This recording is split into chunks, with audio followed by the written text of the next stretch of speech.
Hi, and welcome to the Akashic Record and Karmic Ties workshop.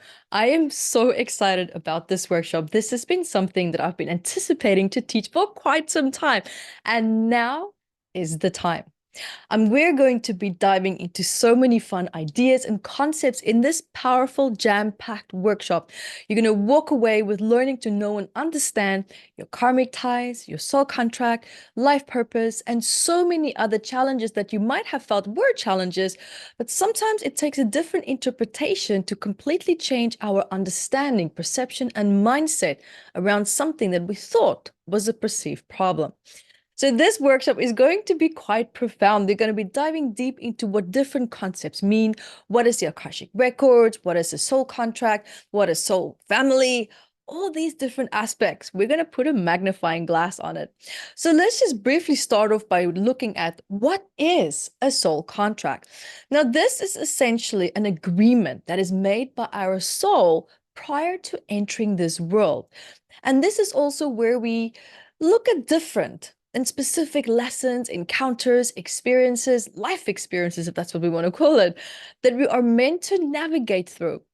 Now, but also, far more than just these predestined blueprints, these contracts are also dynamic agreements that guide us towards specific spiritual growth and also a deeper understanding. So, at its heart, a soul contract is almost like a spiritual agreement involving our soul, spiritual guides, and also detailing essential life experiences. And this is where we can dive a bit deeper into, for example, relationships and also transformative experiences that's designed for each incarnation. Now, this pact ensures that each life chapter contributes to our evolution and also into higher spiritual beings. So let's look at just briefly at some key elements of a soul contract. So this also happens pre-birth planning. So before our birth, our soul collaborates with spiritual guides to start to outline critical life lessons and also experiences. Now, this planning might also include potential hardships, meaning maybe relationships, and also milestones that can catalyze personal growth. We also have life lessons. And this is central to soul contracts are also our life lessons that's kind of tailored to foster our spiritual development. And these lessons could also involve learning resilience through adversity, the art of forgiveness, or for experiencing unconditional love. It also goes deeper into relationship. So our contracts also, it outlines our relationships where we will establish and maybe our own family ties, maybe just a family unit where we are from, friends, lovers, and I mean, the list can go on. So each chosen will be there to impact a specific spiritual lesson and facilitate our growth. Then we will also have significant events. Now, many of these pivotal events in our lives, such as maybe serious illnesses or significant loss, are often elements of our soul contracts.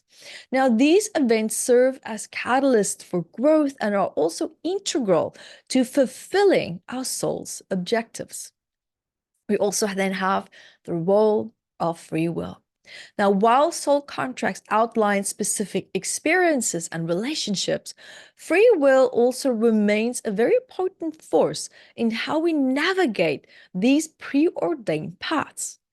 Our responses and decisions, they shape the trajectory of our spiritual journey, influencing the lessons that we learn and the growth that we also achieve.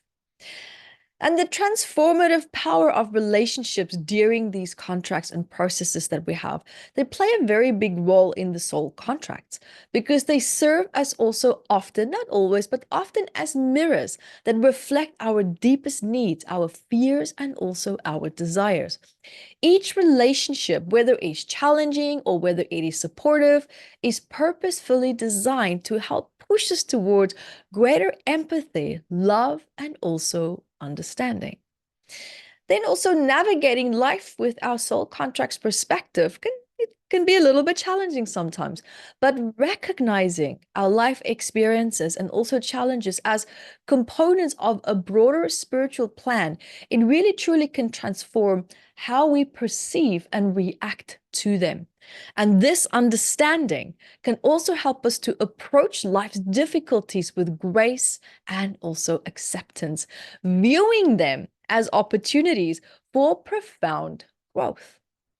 Now, the Akashic Records, this is now another element to this. This is almost like what we can call a dimensional library. It's not like an actual book in the sky. So envision, for example, the Akashic Records almost like a vast ethereal type of library that's existing beyond our conventional understanding of time and space.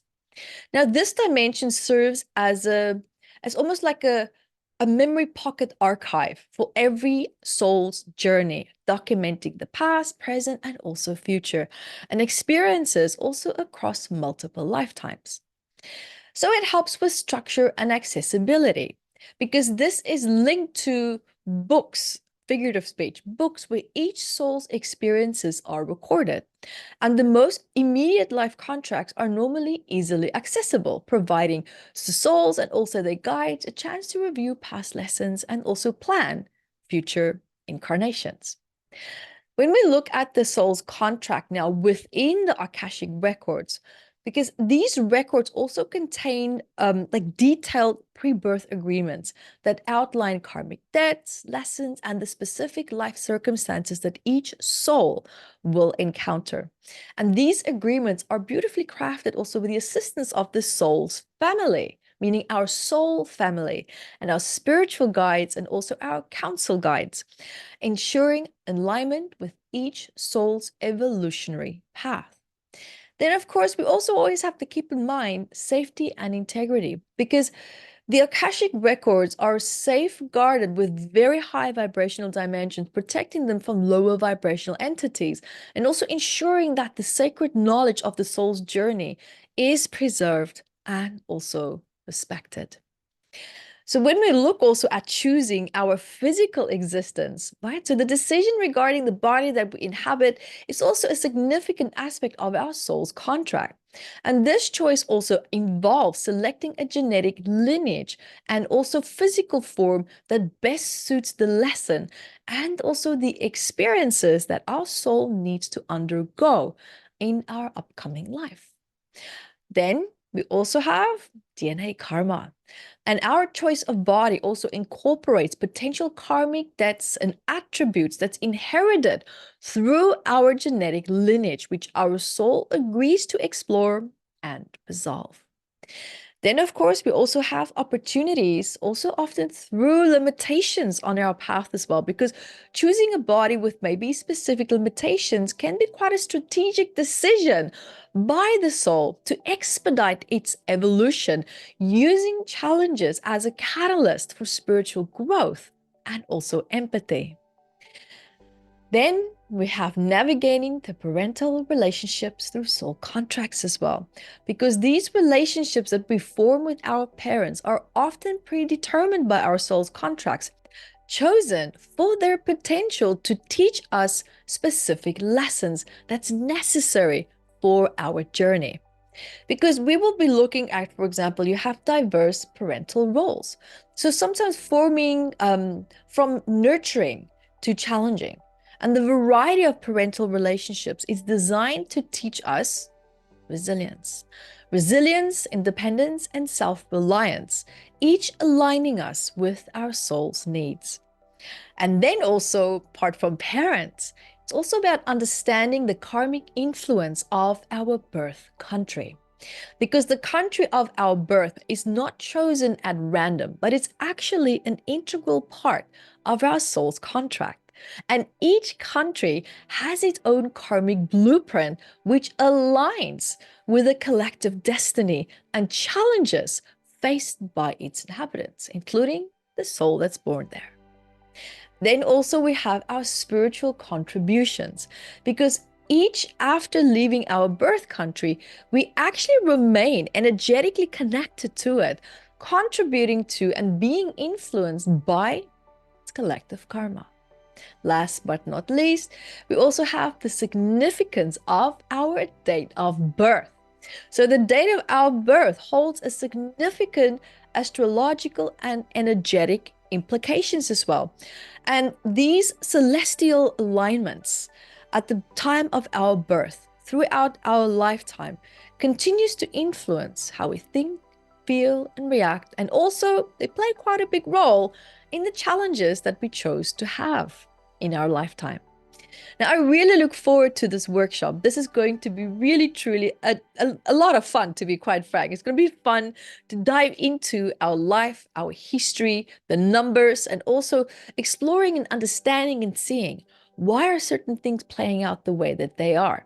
How can we start to make the best of things that we feel is more just like a burden rather than something that we can really, truly learn from? This is going to be great. So if this is something that speaks to you, something that you would like to dive into and understand a little better, then join me for this workshop. And also do know that there's no prerequisites for this workshop. Anyone can join us. And also do know that when you do come, we will be pairing up during the workshop so that you can pair up with a buddy and work with someone to help you to understand what is this big life path that you have ahead of you and also currently had and still are perhaps in. So this is going to be profound. So get ready for some aha moments, some breakthroughs, and some powerful solutions. If you have any questions, let us know. We are here to support you. And until then, bye.